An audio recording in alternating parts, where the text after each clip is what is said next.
There was an AMA on Brightershores on December 11th. I'm going to summarize all the questions and answers. I'll start off with usernames. If I get your username wrong or if I read it wrong, I'm just going to continue. Link will be in the description for the AMA so you can read it yourself if you like, but I'll also have it on screen if you want to pause. Couture asks FinForge engine release date, program language name, and the last question was skipped.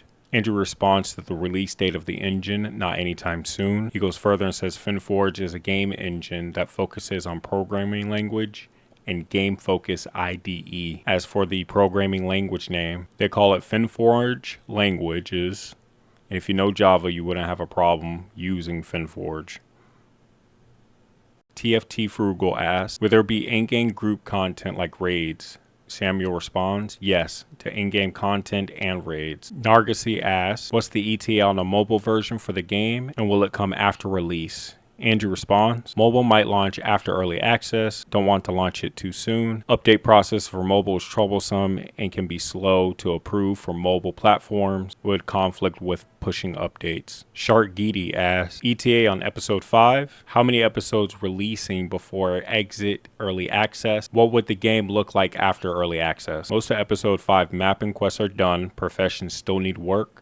Want to focus on improving combat, trading, and PvP. If everything was dropped, then would be done in about 3 months. Then he continues, probably just 5 episodes, plus adding more existing episodes. And the game will look like after early access, the same. Awkward Sword asks, what's the plan for combat, bosses for each episode, and PvP? And what are the biggest challenges they're facing right now? Andrew responds, the team had a long discussion about the best way to improve combat. They heard that combat profession per episode isn't popular and think they came up with a way to avoid combat needing to be per episode while keeping things fresh and everyone on equal footing on release. They can't go into detail yet, but he's excited on the new ideas on how combat will work. It will take a long time to make, but it's high priority. Wants to make combat more catering to playstyle, so you can make it AFK or less AFK if you want. Depends on the monster in the episode. As for PvP, PvP is planned to be played via league system. If you want to top the league, it will be in-game content for sure. They want to make it so you don't lose all the time and don't worry about having a combat profession of 500. In their biggest challenges, they have too many ideas and improvements they want to make and can't figure out which ones they want to prioritize first. No question asked.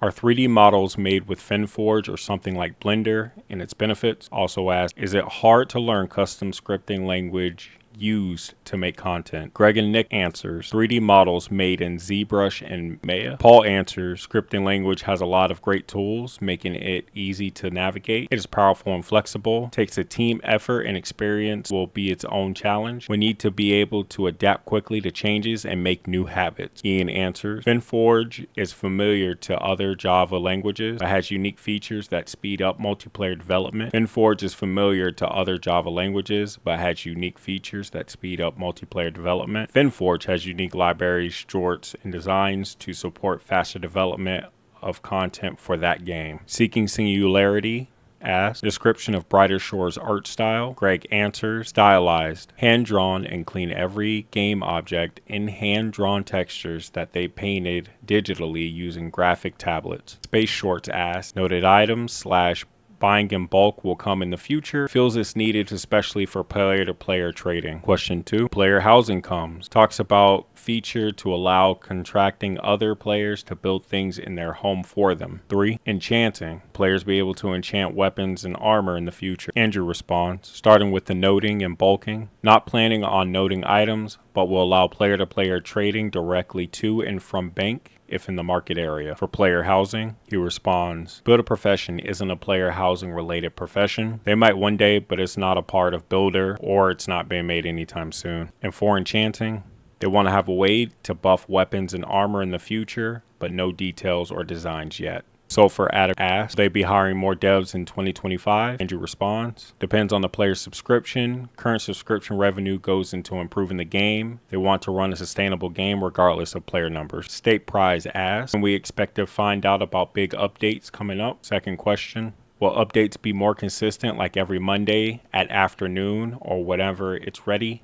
3. Will we get region total capes? Andrew responds, first about updates. Some content will be surprise updates. Others we would want to discuss with the community beforehand, and others will be leaked on Twitter. For consistency, he responds, eventually they will like to make weekly update cadences, preferably with a new piece of content each week. Staff will need to grow first. And for region total capes, probably, maybe. Devious Plots asks, will there be cosmetic options for profession tools or offer additional experience bonuses that can be earned by completing tasks or challenges in game? Second question is about making the chat a world chat system instead of instanced. Third question, are there more co-op skills or community events skilling coming? Greg, Nick, and Andrew answer. First about the cosmetics.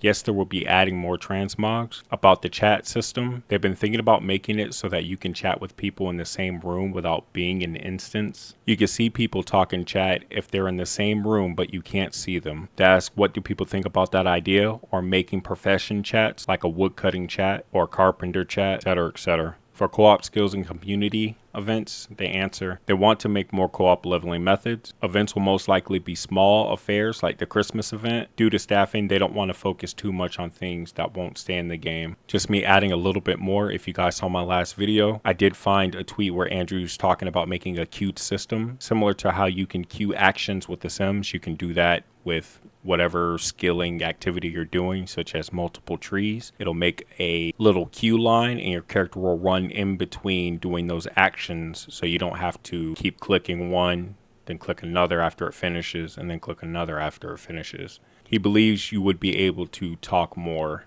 while your characters run around doing those queued actions. Mytho Hulk asks, would like to see skills be more interconnected rather than gathering production only. Are they planning to add skills unlocks and perks similar to detective and merchants, giving shortcuts? Second question, would they consider changing the way leaderboard works, getting rid of the opt-in and opt-out, instead adding anonymous for those who don't want their names displayed? Third question, will there be procedurally generated content in the future, or a tower where you can choose skills you want to include, and the more skills you select, the better the rewards? Andrew answers, for interconnected skilling, he agrees skills need to be more interconnected, feels the need to make more content, raids, bosses, minigames, etc., which utilizes multiplayer professions at once. Leaderboards question, he answers, future plans to change leaderboards based on player feedback, adding a true rank feature so you know that there are anonymous players above you or below you.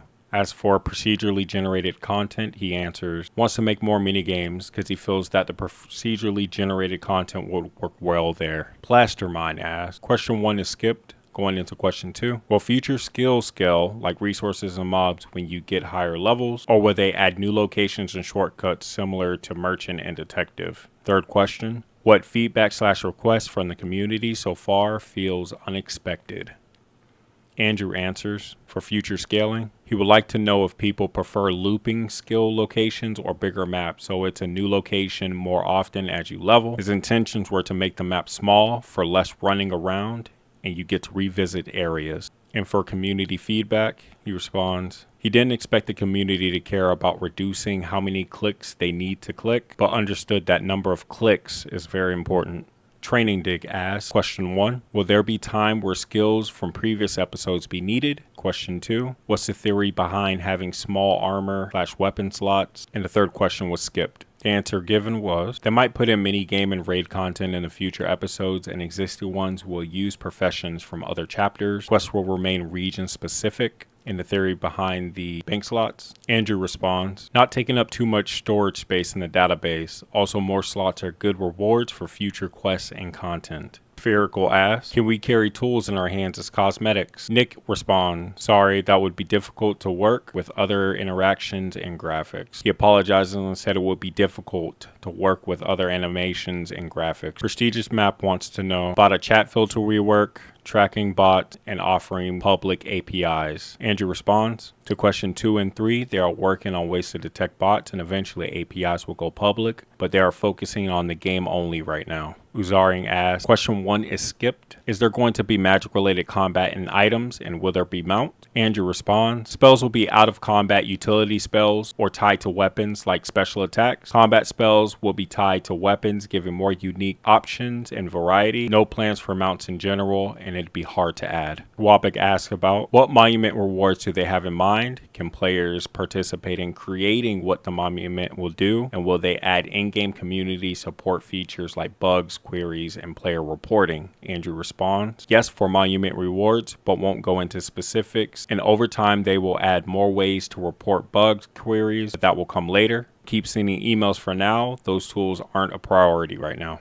QD asks, are they adding more completionist capes? And are there plans to expand potion tool belt for XP or fear potions? Andrew responds, probably yes for more capes and yes for the expanded potion belt. Honestly feel like that might be a quest thing later on. Chefs Are Awesome asks about player voting and feedback system. Do they see MMOs evolving from grindfest to more AFK play? And does he see co-op/party system being a big part of training professions in the future? Andrew responds to the player voting question. Polling is on the back burner for now. He's going to be using Twitter polls when he's undecided, or what the community wants the most. For the grindfest or AFK play, he responds, tried to make the game more appealing for AFK and active users, but he's also feeling the need to cater to middle ground players for semi-AFK. 3. For a co-op system and party system. Yes, the party system is planned, but will launch when it's ready. He wants more co-op activities to go with a party system. Forsaken Roll asks about,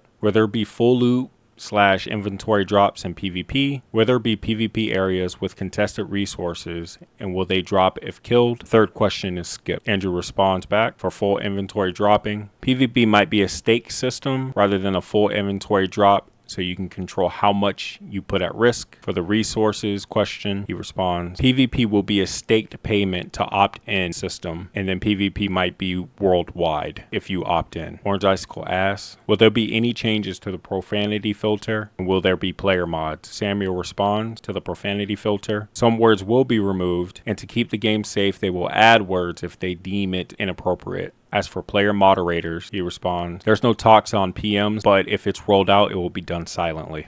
Variety MMO asks, when PvE bosses come, will they give good gear, which could possibly make crafting profession worthless, or will drops drop items that will need to be crafted? Question 2, he's asking for the word epic to be replaced with legendary for gear. Third question is skipped. Andrew answers, for boss drops, we'll be careful to keep crafting relevant, even if unique drops come from bosses, like being able to enhance the boss gear that you get using crafting. And for the switch for epic to legendary, Andrew responds he prefers the word epic. David X asks, what are the plans for future quests? What are the plans regarding multiplayer content? And the third question is skipped. Andrew responds, for future quests, a lot more side quests per episode. There will always be a spread of lower level and higher level quests. And for multiplayer content, they aren't planning on pulling every change they make, but discussing with the community about changes will be a thing, possibly doing that more in the future. Paul also responds to question 1 about future quests. He has some being worked on for episode 5, including the main story, and in the process of designing a new episode 1 quest. Jerb Sub-Zero asks, will skills be changed or updated to be more interconnected as more episodes come out, or stay self-contained? Andrew responds, they're avoiding changing professions in already released episodes. They may insert extra activities and gaps which relate to other episodes. To Laurel says to the developers, and I'm going to wrap this up because this is multi-paragraphed. He asks are they interested in building a content creator program. Goes into a multi-paragraph about marketing the game, leveraging creators. He feels that the content creators will have a direct line to the community, therefore they should have connection to the developers. He's doing a podcast and wants the creators to join in, get special scoop. He brings up OSRS and how that those creators didn't rep the game, they just did first looks, and how they felt about the beta. Andrew responds, too long, didn't read. Honestly, I'm one of those people that agrees with Jimmy where we need to separate RuneScape from this game. These are two completely different games in my eyes. I'm not going to go against someone doing these comparisons, but it seems like during this AMA, anything related to RuneScape, they skip those questions and just specifically stay on the game, which is how it should be. And the last one I have here is from Spirit at Work. They talk about rumors of a third-party utility that's being made kind of similarly to RuneLite, and will they crack down on cheat utilities? 2, how do they feel about the community using bugs to play more efficiently? And the third question is skipped. Andrew responds, they will crack down on cheating utilities and as using bugs for gameplay efficiency. He responds, depending on the unintentional behavior, if it's a very slight advantage, they will see it as a part of the game with the possibility of fixing it if it's more than that. If something is used to gather resources a lot quicker than normal, as an example, and if it's being used deliberately and repeatedly, it's obvious as bug abusing and he will apply penalties to that user. That's all for the AMA. Y'all have a good one.